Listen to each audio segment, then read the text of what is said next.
perkenalkan nama saya Katarina Palemsia Grace dengan NPM 20065999436. Saya dari jurusan fisioterapi program vokasi Universitas Indonesia.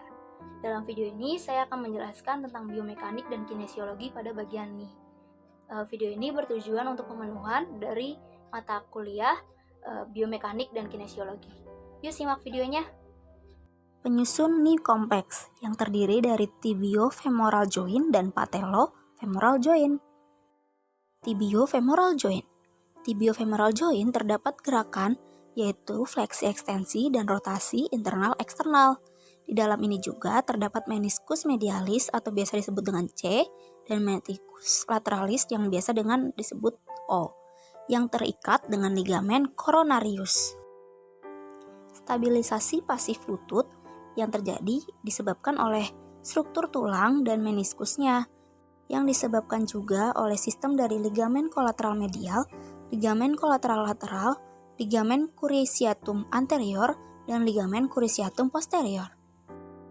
Untuk antrokinematik dan osteokinematik pada tibiofemoral joint, yang pertama yaitu gerak dalam bidang sagittal sebagai fleksi ekstensi dan memiliki rotasi spine pada posisi menekuk dalam bidang transversal sebagai rotasi internal dan eksternal. Yang kedua adalah gerakan ekstensi yang terjadi dengan rotasi eksternal tibia. Kemudian ada gerakan traksi dan kompresi dengan arah kaudal kranial searah dengan sumbu longitudinal tibia. Kemudian ada gerak translasi ke arah dorsal saat fleksi dan ke ventral saat ekstensi, serta terjadi translasi medial dan lateral. Ini terjadi saat terjadinya fleksi ekstensi. Patellofemoral joint. Patellofemoral joint ini memiliki artokinematik dan osteokinematik, yaitu yang pertama, gerak geser patella terhadap femur yang mengikuti pola ulur gerak lurus dan melengkung ke medial serta lurus kembali. Yang kedua, gerak translasi patella ke arah proksimal dan ke distal saat terjadinya ekstensi dan fleksi. Patellofemoral joint movement. Yang pertama, gerak pasif fleksi, yaitu gerak fleksi dalam posisi terlentang hip flexion sebesar 90 derajat. Dan untuk ROM-nya 0 sampai 160 derajat soft and feel. Dan ini terjadi dengan penekanan jaringan lunak, dan pada gerak ini terjadi traksi tibia ke distal searah dengan as longitudinal dan translasi tibia ke posterior. Yang kedua, ada gerak pasif hyperextension, yaitu dengan posisi terlentang dengan ROM 0 sampai 10 derajat hard and feel, dan pengunciannya terjadi dengan rotasi eksternal serta terjadi gerak valgus. Dan untuk translasi tibia ke arah anterior. Selanjutnya, gerak pasif rotasi medial tibia, yaitu dengan gerakan medial rotasi, posisi tibia fleksi dengan ROM 30 sampai 35 derajat dengan elastic and feel. Gerakan ini dapat dilakukan dengan posisi telungkup atau posisi duduk di pinggiran bed.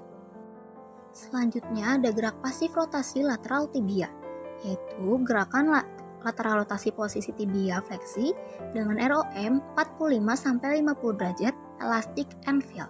Gerakan ini dapat dilakukan dengan posisi telungkup maupun duduk di pinggiran bednya.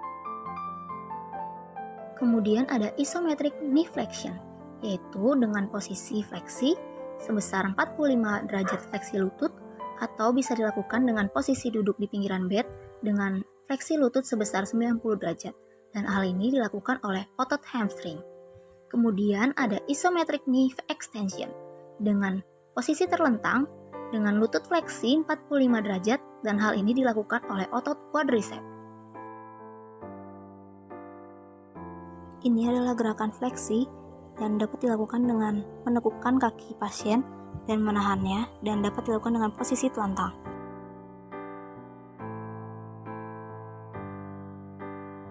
Selanjutnya, ini adalah gerakan untuk ekstensi dan dapat dilakukan dengan posisi badan pasien telungkup. Selanjutnya, ini adalah gerakan untuk endorotasi dan eksorotasi pada knee. Untuk gerakan ke dalam, ini adalah endorotasi, dan keluar adalah eksorotasi. Gerakan ini dapat dilakukan dengan memfleksikan knee sebesar 90 derajat. Selanjutnya ini adalah gerakan untuk isometric knee flexion dengan cara memfleksikan knie dan mendorongnya ke arah perut pasien. Kemudian kita tetap harus memperhatikan apakah hamstring pada kaki di sebelahnya terangkat maupun tidak.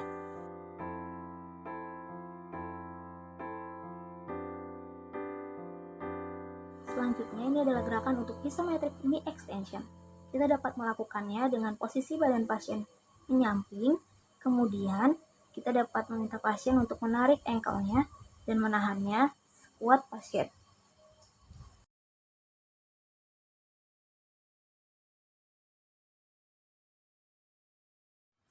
Contoh dalam kehidupan sehari-hari yang pertama, saat kita ingin berolahraga yaitu salah satunya squat jump. Dan kita dapat mempraktekannya seperti dalam video. Untuk contoh dalam kehidupan sehari-hari yang kedua, yaitu saat kita hendak mengambil barang di bagian bawah, kemudian kita akan tanpa sadar melakukan posisi membungkuk. Dari video yang dapat saya sampaikan, kurang lebihnya mohon maaf dan semoga video ini dapat bermanfaat. Terima kasih.